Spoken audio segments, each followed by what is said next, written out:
Hello and welcome to today's episode of Absolutely Not. I am your host, Katrina Stroll, and I am a certified career coach and HR consultant. I created this space because I have difficulty setting boundaries, and I started to realize a lot of people do. So I bring resources onto the show to talk about setting boundaries, and they give examples on how to do so we don't have to worry about it anymore. Before I start our topic for today, I always go over definitions of words that we use frequently on the show. The first being boundary. So something that indicates or fixes a limit. An example of a boundary at work would be, hey, I don't want you to call me on my personal phone after 5 o'clock. That's when I'm with my family. So please don't do that.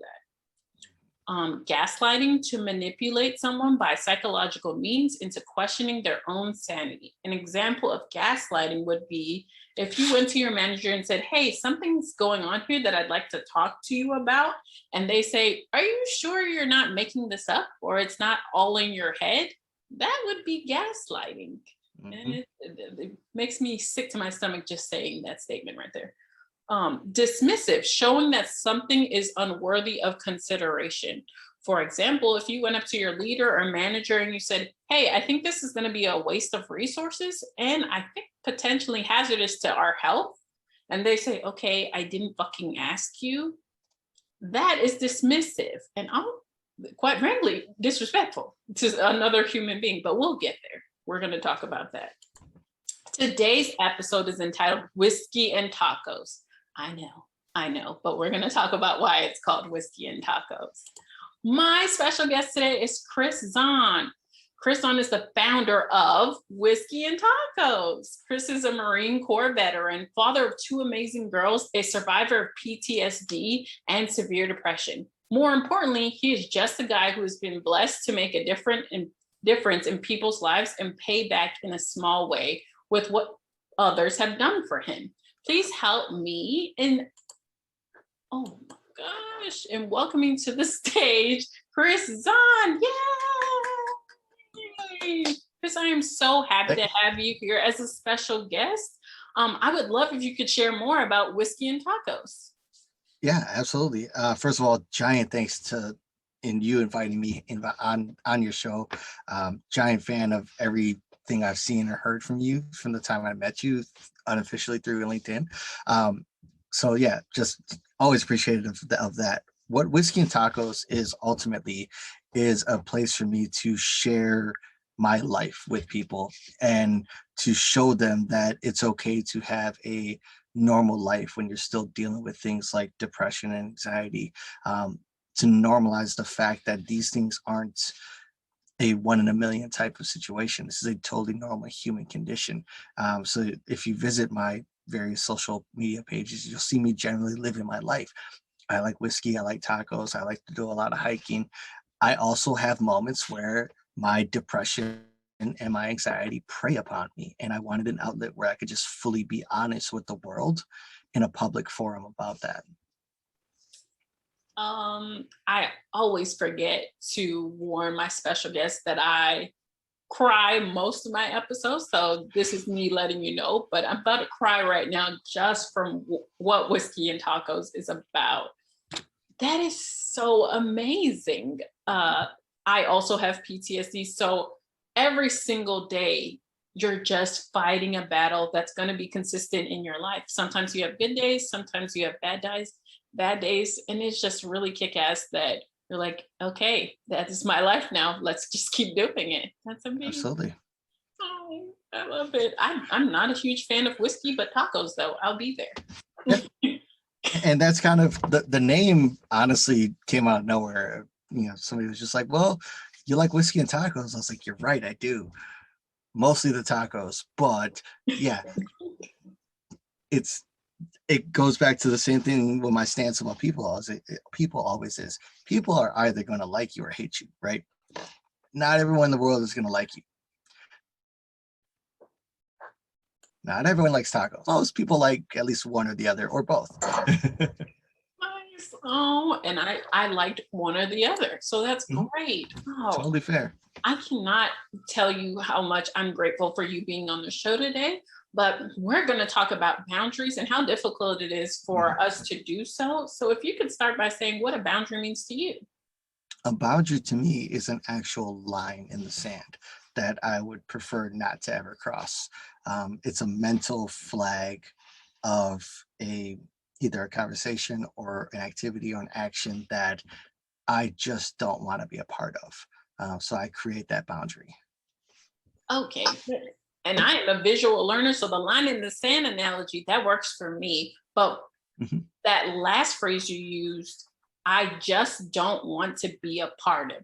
Not a little bit, not a shakable bit, not like some of it. Maybe I'll let you do this, but not this. No, I just do not want to be a part of that, which Mhm. whatever it is over there. Wow. Absolutely. That's amazing. And it's important for those lines in the sand to be that finite, because if they're not, then people can just break them and mold them how they want them to be. Absolutely.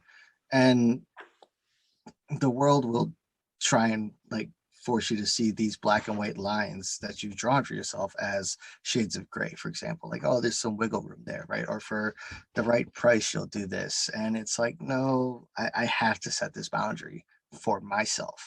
Doesn't matter what you're offering.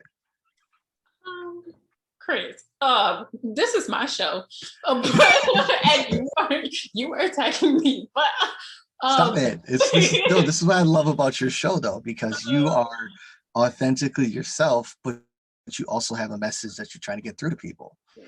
um, I'm listening to you. That's why I'm dropping this knowledge, because I pay attention. the wiggle room is what is making me emotional right now, Yeah. because it's reminding me of the times I wiggled. I wiggled for so many people, for organizations, specifically in the military. You got to wiggle all the time. Mhm. So yeah, oh, I hate that. I hate that so much, but I'm gonna write it down. Oh man. Okay. So boundaries are things that we have all the time. We discussed that they're finite, that they're lines in the sand, that we can't Mhm. have wiggle room with them. Do Mhm. you have difficulty setting boundaries? Absolutely. My biggest problem is because realistically, I have very few boundaries. There are very few things that I'm not up to, like at least trying.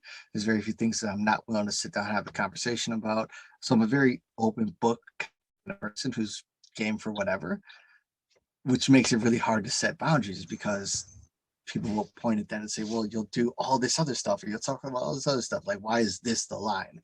I don't know. It just is. Wow.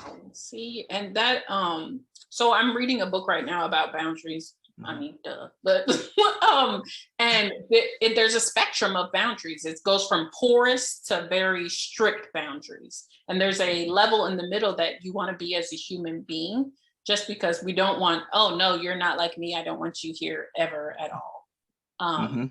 but that, oh, duh. The middle ground is called healthy. It's porous, stringent, and healthy. Mhm. Um, so that really touched me, because people who have very few boundaries, it's hard to see whether or not they're healthy or porous, because Mhm. you only have like two or three.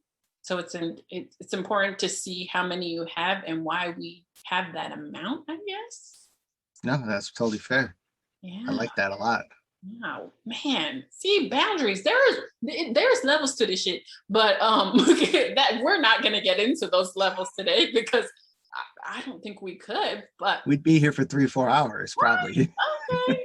But what are the reasons you think you have difficulty setting boundaries? Because I want to be liked. Ultimately, that's a big part of it. But also I've just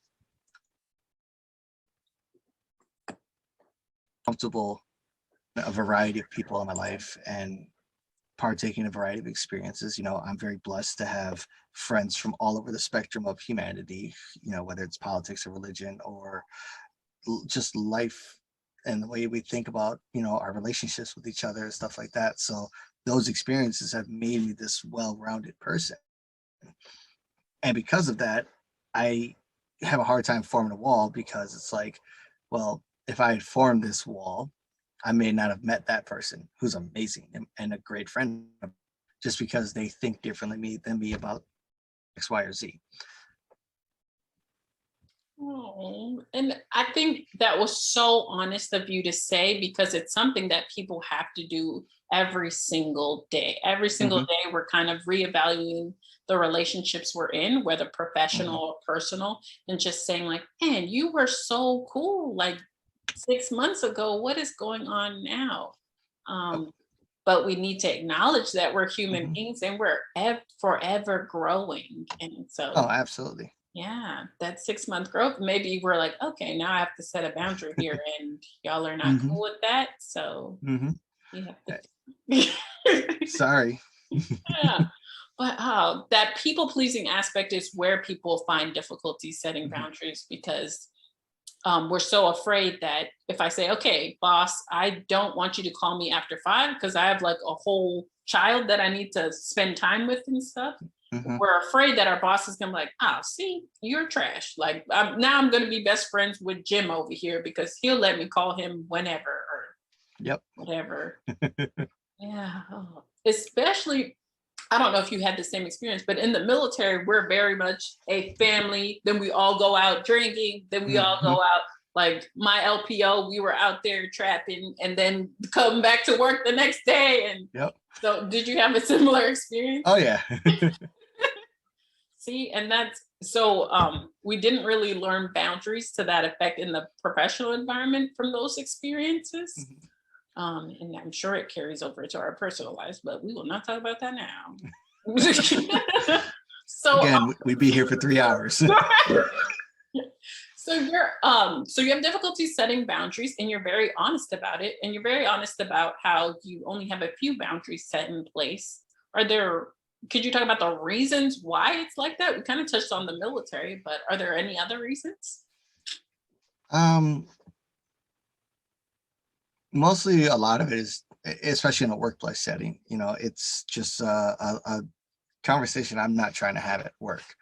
I share a lot about myself with pretty much anyone, but there's certain things that it's like, dude, you're just my boss. Okay. You aren't part of this conversation. You're not that part of my life. If it affects my work and there's something going on in my personal life that you need to know about it, we'll talk about it. But you don't need to know all that, man. Like there's a lot of history, especially with my current job. I've only been there for 3 months. So what does it matter what happened to me 8, 9 years ago to these people? And if you start asking me about it, you're not going to really get an answer from me about it because it doesn't matter now.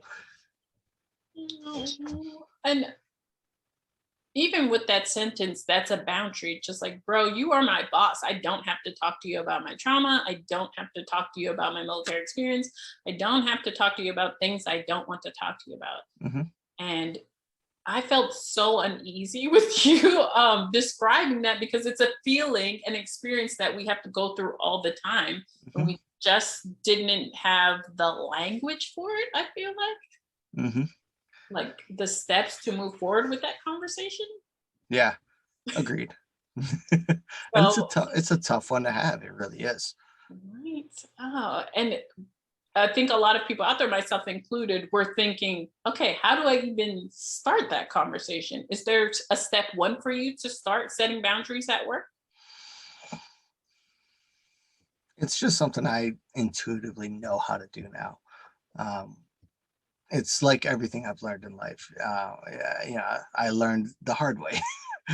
I learned by being a knucklehead and by not creating boundaries for myself and then not respecting others' boundaries as well. So, some hard, painful lessons later. Now I just kind of intuitively know these are lines I have to draw. Hmm. And I love that you keep using the word respect because that's what it is. You need to respect my Hmm. boundaries or you don't respect me as a person. Hmm.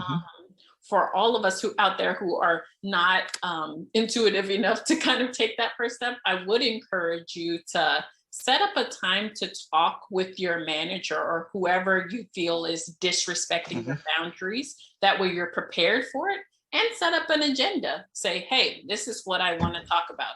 You keep calling me and you Hmm. keep emailing me at 9 o'clock at night. You keep drunk texting me or whatever have you. And I don't like it and I want it to stop. And if for some reason they say, no, it's not going to stop, or that you're lying, or this or that, and you have documentation of that, please Mhm. know that that person does not respect your boundaries. Agreed. Yeah, or you as a person. Hmm.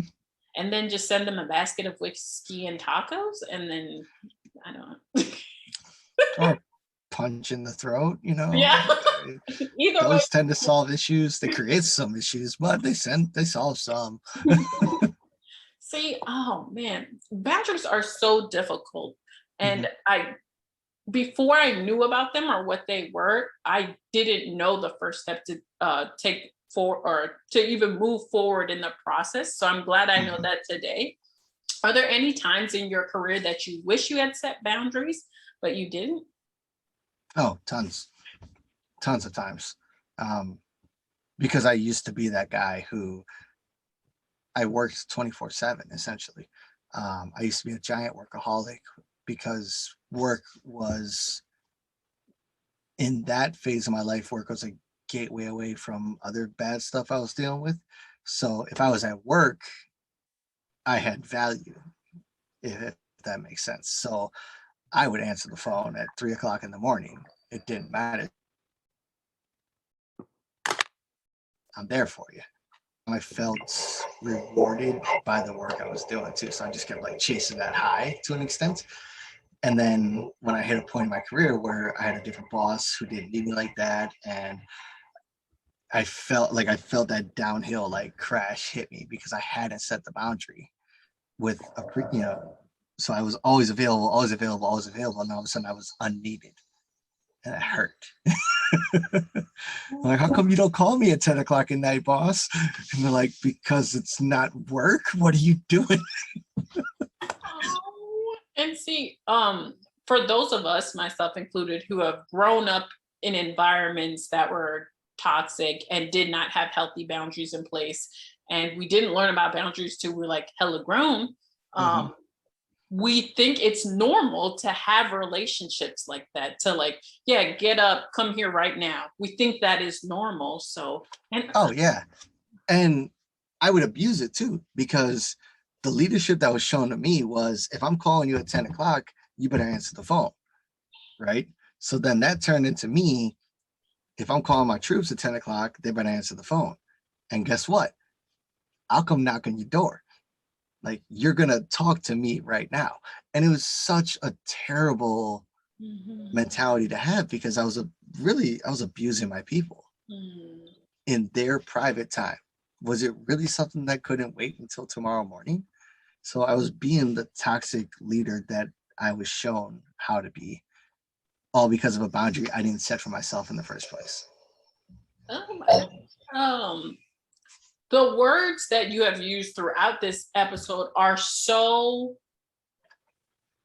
what is the word I'm looking for? They're so powerful and meaningful. You have used the word disrespectful, respect.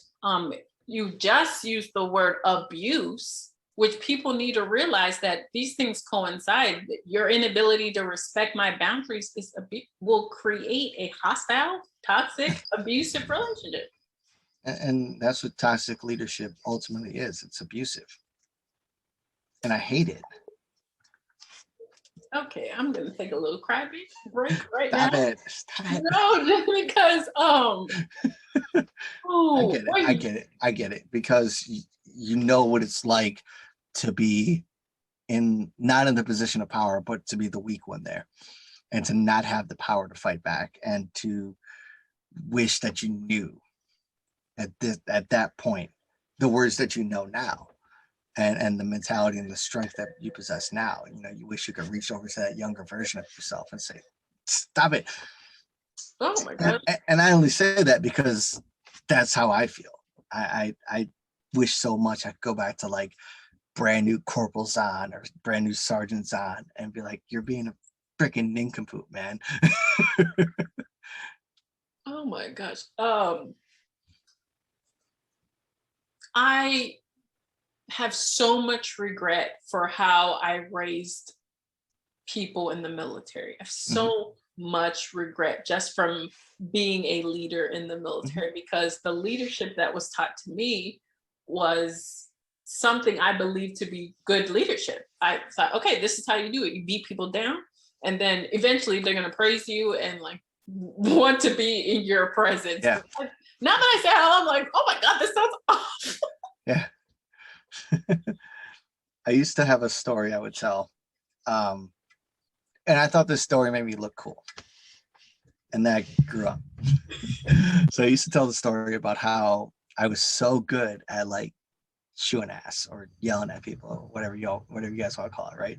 And I had a Marine in front of my face and I told him I was going to castrate his soul. And he believed me. And I remember talking to him about it a couple of years later. I was like, man, do you remember when I said that to you? He's like, yeah. I was like, did you believe me? He's like, hell yeah, I did. All I knew is you were you were angry enough that you would find a way. If it could be done, you would find a way to do it. And I used to tell people this story in a way of like, I don't know, trying to make them like be afraid of me or be intimidated, or, you know, to show them that like, you know, I'm a manly man. I could make a grown man cry. And then I finally hit a point where I told the story one day to someone and they were like, that was terrible. Why would you do that to that kid? I was like, oh, wait, what? It was the first time somebody had ever told me it was bad. I'm like, was it bad? Oh shit, it was bad. So yeah, I don't tell that story anymore. This is the first time I've told it in years. And in this case, the context matters. So I don't mind telling it, but it wasn't good leadership. Just flat out not good leadership. All because the story didn't get done on time. Like, the paper was still going to print. We would have found a way. What was I doing? And all of these, our conversations about boundaries always go back to values and just your unshakable values of you as a person. But once again, when you grow up in organizations where the values are kind of thrown at you, and this is this, and you don't really have values of your own to stay grounded in. Yeah. And you're 23 years old. You know, like, I was 23 years old. I'd been in for 4 years at that point. What do I know? I'm 23. God. I look at a 23-year-old now and I'm like, who puts you in charge of anything? You can make copies. Okay? I mean, but I just want everyone who's listening to this to get from this conversation that it is so important to have your own values in hand so that you can set those boundaries that, one, they're going to affect other people around you. If Chris had better leadership that taught him about healthy boundaries, that taught him about being a better human being in general, that person that got chewed out probably would have had a better experience. It's such a ripple. Yeah. Oh, I always go back to that. What is it? Hurt people. And it's just, yeah. Yep. Keeps going. Oh, and to all the 23-year-olds out there, I'm just kidding. I know you're actually fully capable of doing any and everything. It's a question of immaturity, not age exactly. And I was very immature at that age, I was very mature in some areas, but in that area, I was very immature. So I'm not knocking 23-year-olds. I just think you're children now. Because I'm 35. Oh, I love that you have been so honest in this and being able to share your experiences and your growth with us. In this growth, have you had any other coping mechanisms beyond whiskey and tacos to help you to become a better boundary setter and human being? My biggest coping mechanism has been vulnerability. And you're seeing it now through this conversation. But when I kind of drop my shields and I just am transparent and honest with people, they tend to do the same with me, which makes for some really powerful conversations. And that has contributed the most to my growth, is being able to have these kind of talks with folks across the spectrum, you know, essentially. And it helps me get through it too, because in those moments where I'm at my weakest and I'm at my lowest, I don't need that someone to necessarily tell me, what's wrong with me. I'm very well aware of what's wrong with me. I need to hear that you can get through this and that you're not alone. So I do that to others now. Hence whiskey and tacos. Um, that is beautiful, and I think a lot of people use. And I'm having whiskey. Oh my gosh, a lot of people. I gotta stay on brand, Katrina. A lot of people use. Also, the more you laugh, the less you cry. Oh my gosh, just cry. It's fine. I cry all the time. But a lot of people are using vulnerability as a synonym for just being plain honest, just being honest for the human being that you are, the experiences you have gone through, and the conditions that you come with. And I think it's super inspiring that more people are jumping on the authenticity train, the vulnerability train, which is great, but it makes me so sad that we have a train. Like, you know what I mean? Like, damn, what did we start selling tickets and Yeah. what happened? Yeah. Well, it just makes you realize that humans as a species are more messed up than we think. Because the more you see, like, oh, there's all of a sudden this train is full. Like, wait a minute. Like, there was like 2 people on this train before a week ago, and now it's an overflowing car, But the reality is all those people belonged there in the first place. Ooh, they just didn't know it, or they just were unwilling to hop on the ride, I guess. We're complicated, creatures, human beings are. So unfortunately, part of that means we're sad as hell sometimes. And that is okay. 100%. It's just part of who we are. You can't escape it. Oh, and I love that. You hear that, people? Be who you are. Do not try to escape it. Yep. Oh my gosh, gotta write that down. I promise, if I ever make a book from this show, I will quote everyone and send y'all $5. Well, I can't take full credit for that one. There's a page on Facebook that I follow called Ominous Positivity Memes. And one of my favorites from them is, good things are coming your way. You have no choice. And I'm just like, okay, that makes it, for me, that makes it like easier to accept. Like, hey, guess what? You don't have a choice in this, man. Some good stuff's going to happen to you, whether you like it or not. No matter how much you try and run from it, no matter how much you're trying to avoid it, good things are going to happen for you. You don't have a choice. Like, thanks, guys. That's exactly what I needed to read, because it was that for whatever reason, that gets home to me more than like 500 like motivational posts of like, life is sunshine and rainbows and you'll be fine. No, it's direct, and it's also like, okay, cool. The universe, like, it's out of my control. It's gonna happen anyway. Yeah. Oh man, that's awesome. Okay, let me calm down. Back to setting boundaries. Could you give me the top 3 tips for young professionals that are starting out in their career about setting boundaries and how it's easy to do so and what they need to do it? Identify the things that you are uncomfortable with in any work setting and make it clear that that's a line that you're not willing to cross. Whether it's questions about your personal life, or whether it's requests to work, unpaid essentially at 10 o'clock at night. Find the things that you are not willing to do, and then just hold yourself accountable to them. Unfortunately, you don't always have a choice. Sometimes the big green weenie, as we call it in the military, is going to find its way to you, and you're going to have to take that phone call at 10 o'clock at night, right? But identify what you are uncomfortable doing, and then do your best to stick to that.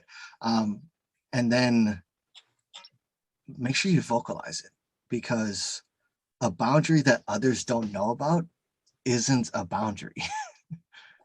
It's imaginary. That's why for me, I referenced it as a line in the sand before, because a line in the sand is a very visual thing. We can all see it and know, okay, I probably shouldn't cross that. But a boundary that another person is unaware of, does you no good, to be honest. And then my third tip would be that when someone does cross your boundaries, because it will happen, that you do your best to have an emotionally honest and intelligent conversation with them about it. I unfortunately am a giant hothead. So what that used to look like in the past for me was a lot of yelling and screaming and, threats to like punch you in the throat. And now I'm more of a, okay, I'm too old and broken to be fighting anyway, but let's just sit down and talk about this. Let me explain to you why this is a boundary for me and why you crossing it wasn't fun for either of us. Okay, Chris. Once again, this is my show. Please stop attacking me on my show. Um, you have used so many, once again, very strong words that people need to hear. One of the phrases that you used was "make it clear," because I heard this in the military during training. If the person on the other side of the training does not understand, then the training wasn't effective. That you need to do the training again. So if the person on the other side is not understanding your boundary, then y'all need to have the conversation again. Another word that you used that I felt attacked by was imaginary. Because if you don't vocalize it, it is, and they like to use that against you, manipulate you like, hey, okay, you never told me that you don't want me to call you after 10 o'clock. And so you want to have that vocalized from the jump, honestly. Just say, hey, I'm so glad to be a part of the organization, but I will not be working past 5 o'clock. I will not be answering phones on my personal phone unless y'all want to pay my bill, which is fine. Right. Then I will do it. Then the last phrase that you use that once again I feel attacked by is emotionally honest. So often when I feel weak in my boundaries, I am not emotionally honest. I could be fuming, I could be pissed. And I'm like, oh, it's actually okay. It's not an inconvenience. And I'm not being emotionally honest. Wow, Chris, leave me alone. Like, why did I invite you? Like, this is what Whiskey and Tacos is about, though. The realness and just being honest. Wow. 100%. You're hiring? Is Whiskey and Tacos hiring? Congratulations, you're hired. It pays nothing. Okay. There's no benefits. There's no 401k. You got to buy your own food. What? Okay. Yeah.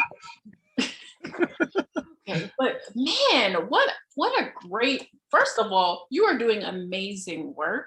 And I hope everyone that comes to your page is going to be able to hear these words from me through you, because this has been so inspiring in my journey on setting boundaries. I'm trying. I'm really trying. And these are the kind of conversations that make me feel like what I'm doing matters. I have these moments where I forget to post or I forget to write something, or I have this idea for a blog and it just doesn't ever go public. And then I think to myself, like, what am I doing with this page? And then I have a conversation like this, like, oh yeah, dummy, that's what you're doing with this page. Okay. That's the part right there. Okay, dummy, that's what you're doing with this page. That's what's making me cry right now, because I have the same conversations. Like, okay, girl, how many times are we going to talk to people about boundaries? But I learned so much from these conversations. So many people are like, yo, I had no idea that boundaries were a thing. I did not know I could say no. And so it's just, we got. And I think that'll be the next stage of evolution for your show, when you're telling us instead of asking us in some of these situations, when you're teaching someone on a call how to set boundaries at work instead of asking me how I feel about setting them, right? And because that's just naturally how that conversation is eventually going to go. You're going to hit that point where you're the educator and not the interviewer. Chris, if you attack me one more time on my show, this is my show. So this is all love right here. Oh my gosh. So to round this out so that we can come to a close, I would love if you could share your last tidbits of wisdom with anybody. It could be about Whiskey and Tacos, could be about boundaries. What are your last tidbits of wisdom for the audience?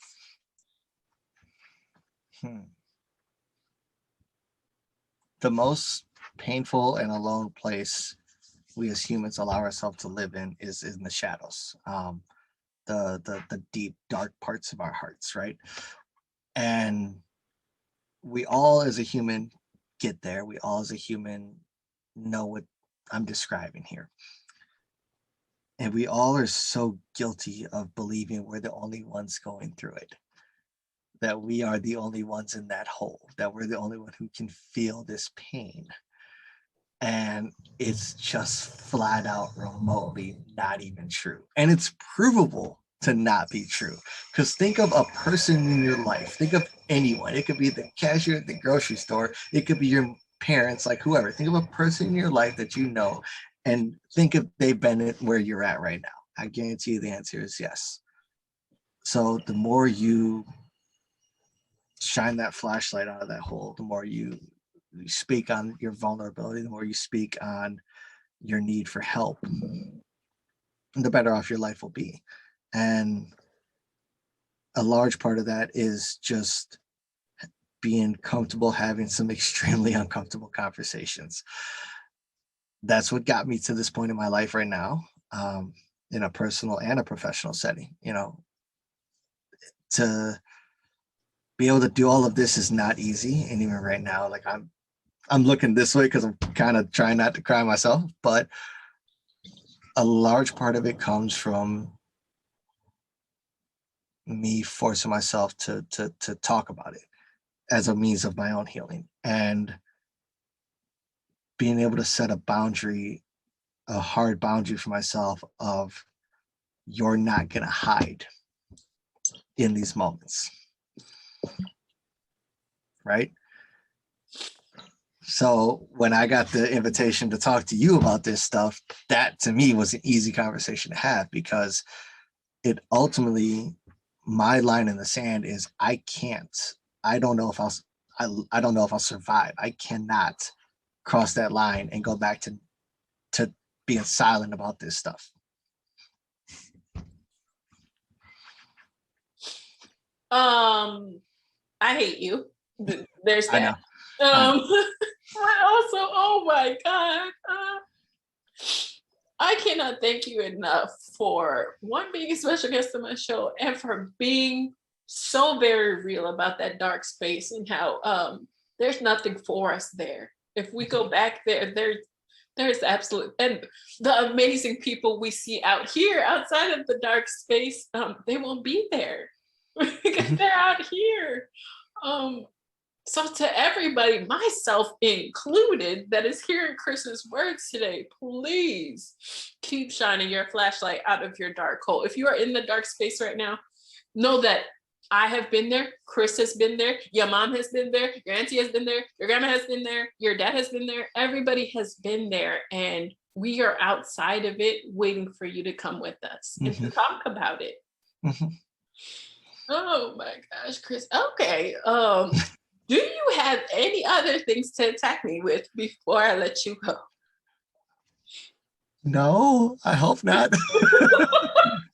This has been life-changing. Every single episode that I do is so very inspiring. But Chris, your ability to speak to me as a PTSD survivor, as a Black woman, as somebody who has been in that dark space to the point of no return, is just so freeing and makes me feel so, the only word I can think of is alive. Good. Well, and I can't attack you for this because this is partially your fault. and here's what I mean by that. Like, I only am here because I saw you shining your light on others, right? I saw your comments, I saw your posts, like I see the things that you're putting out in the universe, and I'm going, wow, that person gets it. So yeah, this is partially your fault too. Oh, great. You attract what you put into the universe is something that I believe in, and you put a lot of stuff into the universe, the same kind of stuff that I'm putting out there, and eventually people they find each other in that respect. And we get to share these moments, and it's beautiful. That's what makes being alive so amazing. To everyone listening out there, this has been Absolutely Not. And I am your host who is crying and gonna go eat some ice cream, Katrina Stroll. My special guest today was Chris Zahn. He is the founder of Whiskey and Tacos. And if you need help finding your way out of the dark space, or even need somebody to talk to you about setting boundaries, please reach out to him and check out his website, Whiskey and Tacos, because you're going to see a lot of the same light you heard today on that website. Mm-hmm. Oh, this episode is being recorded and can be found on www.absolutelynotwithkatrina.com. And I cannot wait to see y'all again so we can see what we learn next time. Bye.